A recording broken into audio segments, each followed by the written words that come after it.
Hello and welcome back to the Live Capoeira. Very pleased to welcome our guest today, Cristiano Almeida, who practices capoeira in Bristol in the UK. Welcome. Thank you for coming on. Thanks, David. Thanks for having me on. My pleasure. So let's start at the beginning. Where did your capoeira journey start? So my capoeira journey started, practicing really only around 7 years ago with Filhos de Angola in Bristol with Professor Oli and Contramestre Bob. And that's Mestre Laércio is the mestre of the group. But I was always interested in free movement. When I was younger, I always did try to do, just movements, break dance movements or a bit of parkour, somersaults, that sort of stuff. I don't do any of that anymore, mostly because my back hurts. But um, at some point, I think the reason that I really connected with capoeira is not only the movement, um, but also the music and there's a ritualistic component to it. There's the community as well. And at the time, it was quite good for me, and I started doing it mostly because I felt like when I did it alone, it improved a lot my mental health. I work a lot, so I didn't have moments to exercise, and I used to run quite a lot, and I couldn't find a moment to do that or just think about life. And that's what really brought me into capoeira, and it became this thing that I do. It's a thing that personally for me I don't, and I feel that I don't need to be good or better than anyone else at doing. And I like that. I like to have one thing in my life that I could do that. And then that started growing. I've trained in different places and met people and connected with people, with mestres and mestras and professors. And from there, it just became a core part of my life, which I never expected. It So draws you yeah, in, doesn't it? for sure, for sure, it's really good. It's really good. You talked about your travels, meeting many mestres and professors. Who amongst that group and where have had the sort of the biggest influences in your sort of capoeira game? Oh, I have to say, the people who teach me the most are the ones who end up influencing my game the most. Um, so I would say Ollie here in Bristol a lot. I would say if you compare our movements, you see some of his mannerisms in my game probably. Professora Mena, which I'm not sure which group she belongs to, but she gives classes and I go to her classes a lot. She has quite a lot of upper body strength, and that was good for me as well because that was not something that I was practicing a lot, and I take some inspiration from her as well. And you practice capoeira Angola. Have you had much to do with regional, or have you been sort of strictly Angola along your capoeira journey? Yeah. I mean, for me, without a doubt, I enjoy playing capoeira Angola a lot more. Um, and that's what I choose to train. If I go to train on my own, that's what I train. But I have trained regional a little bit, and I'm connected with a few people, especially in Portugal, Professor Didi and the crew from Muzenz. I don't know if you know that group, but yeah, they receive me when I go there. Sometimes I go to a class and it's a whole other level, and as you know, it's a different language a little bit, but it's like it doesn't matter, and I learn a lot from that as well, for sure. But mostly Angola, I would say. And what is it, especially about the Angola, that you prefer to the regional? Um, well, one thing that I like is the energy of the Roda in general. The games tend to capture more of a moment. So there's a moment for the game to grow a little bit, and there tends to be, not always, but there tends to be different levels to the game. There's sort of a greeting and see where people are and what kind of game is it going to be. And then, maybe 7, 10 minutes later, whatever, it's kind of a longer game and it can tell a bit of more of a story. And I think what's interesting about regional for me is it's a lot more, you need sometimes a lot more quick thinking, and the games tend to be quite short from my experience. And I enjoy having that connection with people, play a little bit, and the movements as well. I feel like we spend a lot more time on the floor, if that makes sense. And it's just a personal preference. I just like that sort of like movement and, being quite able to move around and yeah, more an intricate uh sort of game. Jogo de dentro, não é? If I don't know if you heard that term, but I like that quite a lot. I'd say when it comes to regional and angola, it is a personal preference. It's just interesting to hear people's different takes because at the end For of the day, sure. it's capoeira, and especially my background is more regional, so I always like to hear those different perspectives from a wide range of people because deep respect for capoeira angola, even if I'm more contemporary myself. You said it was the music that helped draw you into capoeira, and one of your contributions to the capoeira community is your beriba project. Would you like to talk about that a little? What got you started with that, and what the beriba project is? Yes, thank you. So beriba is an archive of capoeira lyrics. That's essentially what it is. So there are many lyric websites out there. The reason I decided to make my own is because, well, the first goal was to help me have a small book of songs. Everyone has their own, either if it's your notebook or whatnot. But then I've started noticing a few things when I went to classes in different groups that, they write the songs down and people go away, and sometimes that gets a little bit forgotten. And I thought, what if we could just, I could just send it to you, and you could see it in your own time. And if you forget, it's still there. You don't lose it.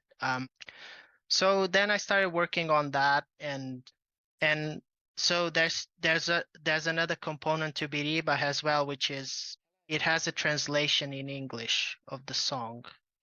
You pick the English version of the app, and yeah, and found that that was another aspect. So in class, especially with non-Portuguese speakers, to learn the language, sometimes it's nice to have a version in their language.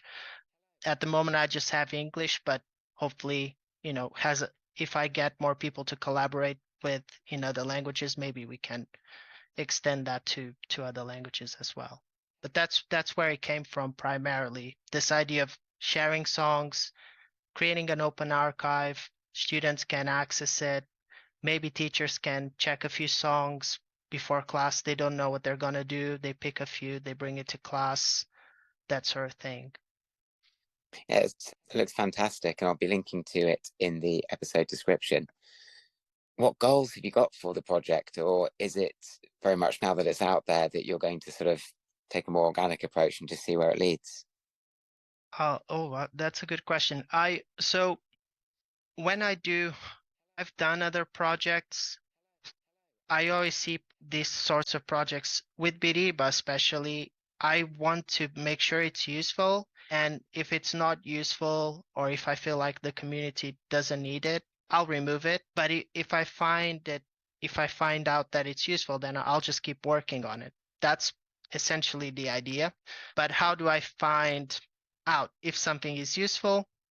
So I just decided that I'm giving it some time because, I've worked on it on my free time, and I thought I'm just going to focus on growing the archive and just add as many songs as I can in there.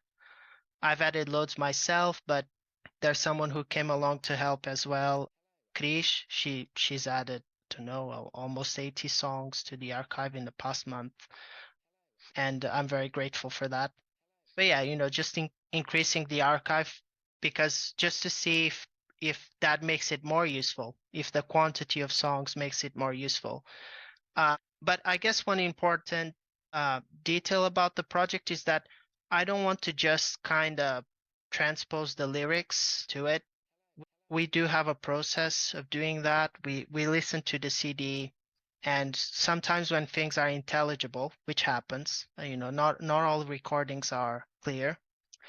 I do get in touch, I do get in touch online with mestres or the student of someone who might know, and we just try to find out, so to make sure that whatever we put in there, it's as accurate as it can be. Sometimes there's diverging opinions. I've asked sometimes one thing, when mestres say, oh, that that mestre might disagree, so I go and ask, and I try to put that in the description section when possible. Yeah, so I think that's the idea. Plan to add more features in the future. For example, I think something that's lacking, but these things, I've coded all of this myself, so this takes time to add, and I've decided not to add any more this year. But next year, I'm planning to add maybe an author's feature, so that information doesn't live in the description sort of block sort of thing, uh, and so that that data relationship can be made a bit more with, and on top of that we can build more features, once we have that relationship between the mestres and people who interpret music, who compose music and whatnot. I believe another goal that you have for the beriba project is that you want it to be open for capoeiristas. Would you like to expand on that a bit, please? Yes, so the idea is, because it's a community project, and the idea is that there would be multiple people adding to the archive, um, that the date is not locked in the platform. So the idea is that beriba could stop existing for any reason, but you could export that data and maybe do whatever you want with it. Maybe print a book of songs, or to take to class, or maybe you want to make another beriba that's even better. So I would like, that's something that's in my plans, to do that, to build a feature where you can export the data and then do what you want with it, essentially. I think it's really wonderful how you're doing that and how it's open for everyone and it's free and it's just a genuine sort of community project by capoeiristas for capoeiristas. So thank you very much for that. It sounds exciting and be nice to see it grow. Be very welcome back in a year if or more when Thank you. added features come on if you wanted to expand on what's been happening. So how did the pandemic affect your sort of capoeira? Were you able to maintain your training? Did you get involved with things like sort of Zoom lessons, or was it more just sort of training by yourself until classes could start again?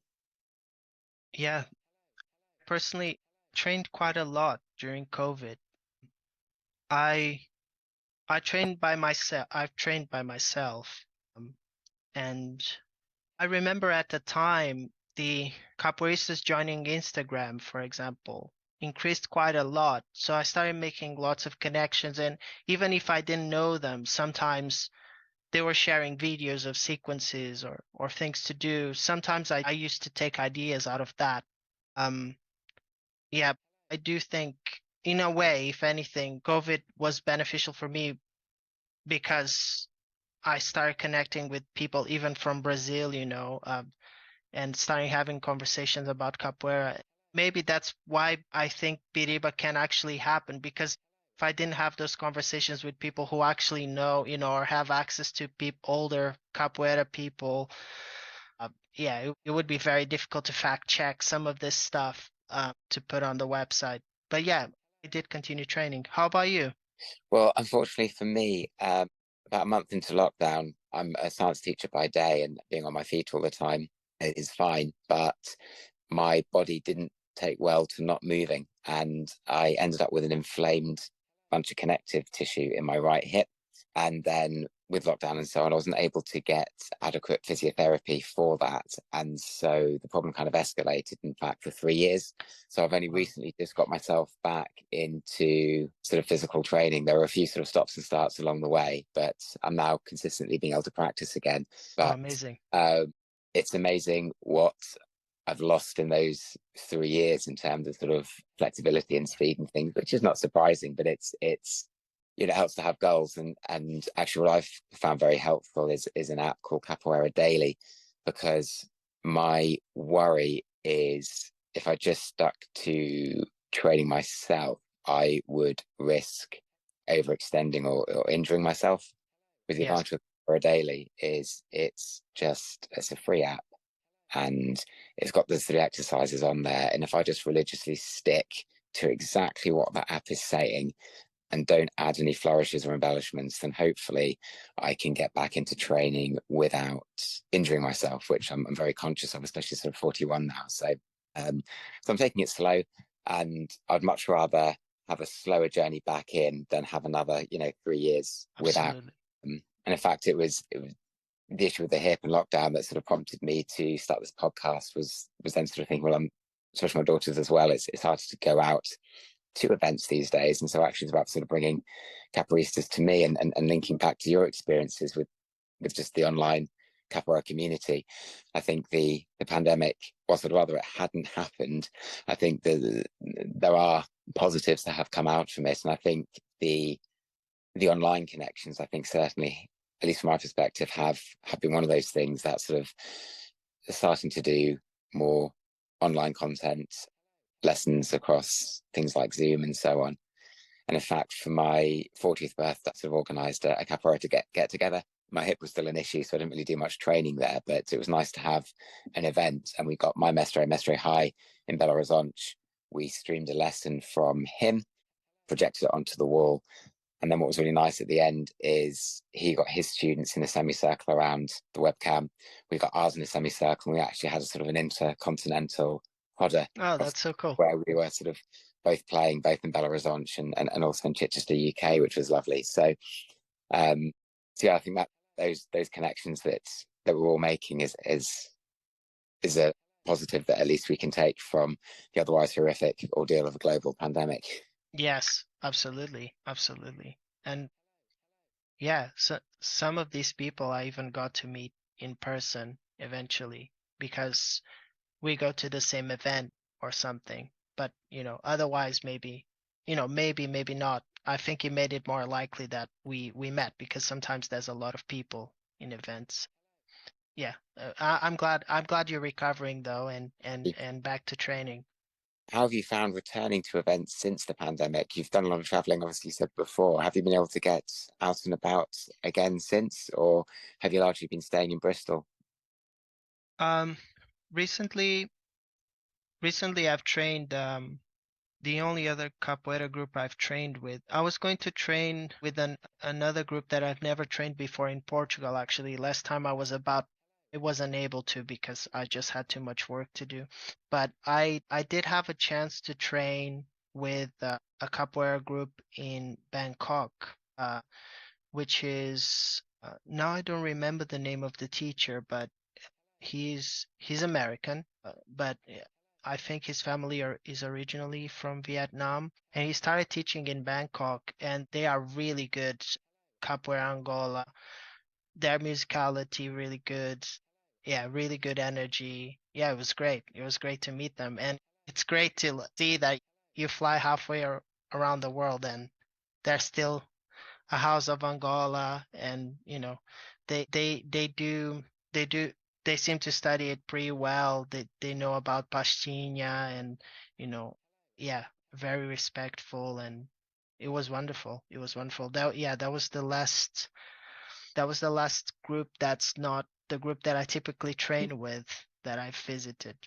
Lovely. I think well, this podcast has had over 40 different countries that have listened to it. And I think obviously there's a big global spread. And it is nice that actually I think probably most countries have some capoeira representation somewhere, um, which is great for the art, obviously. And it's good to hear that they're still sort of sticking with the roots back to Brazil. So the last question I like to ask my guests is, what is capoeira? For me personally, or just in general, what? I'd like to answer it. I mean, for you personally and or in general. Well, for me, capoeira is combination of a martial art, a dance, a ritual, if you will, that originated in Brazil. quite a few centuries ago. I would say that's and has a heavy movement component and has a heavy musical component. So in my opinion, it's very difficult to be a complete capoeirista. It might take you a very long time because there's so many instruments to learn. There's music to learn. There's the meaning of the songs to learn, all of that dynamic. So you have to be a little bit of, have your manjinga, whatever you can do, the movement bit, and also the music part of it. So you become a little bit of a musician as well, which I think not many sports, if you will, or you know, uh, movements like that have both of these things combined. And yeah, I think that's wonderful. And capoeira is really community and sharing. I feel like, that's what I felt, at least. People have been so friendly towards me and gave me so much. I can only be so grateful, really, if I'm completely honest. Good. Well, thank you very much for giving up your time to come on the podcast. Are there any closing thoughts or comments you'd like to leave the listeners with? Just I guess visit capoeira, visit my capoeira site if you can. It's beriba.io. I'm very open to feedback. This is a project for the capoeiras out there. So yeah, anything that can better the project. Also, if you speak Portuguese, and if you'd like to add songs to it, I can give you access to that. I'm always looking for more people to help. Would like this to be a community effort if possible. And just want to say thank you, David. Thank you for having me on. My pleasure. As I said, all those things will be linked below. And also for all these community projects, it's going to be dependent on all of us to sort of make it work, but it's a really useful resource. And thank you very much, Cristiano, for putting that together for us. So thank you as well. If you'd like to get in touch, obviously, with Cristiano, the details are below. And if you want to get in touch with the Life Capoeira, you can email thelifecapoeira@gmail.com. We're on Facebook and Instagram as well. And very keen to hear from capoeiristas the world over, whatever level you are. If you want to nominate yourself or your teachers, then please do. And thank you very much for listening. Until next time. Ciao.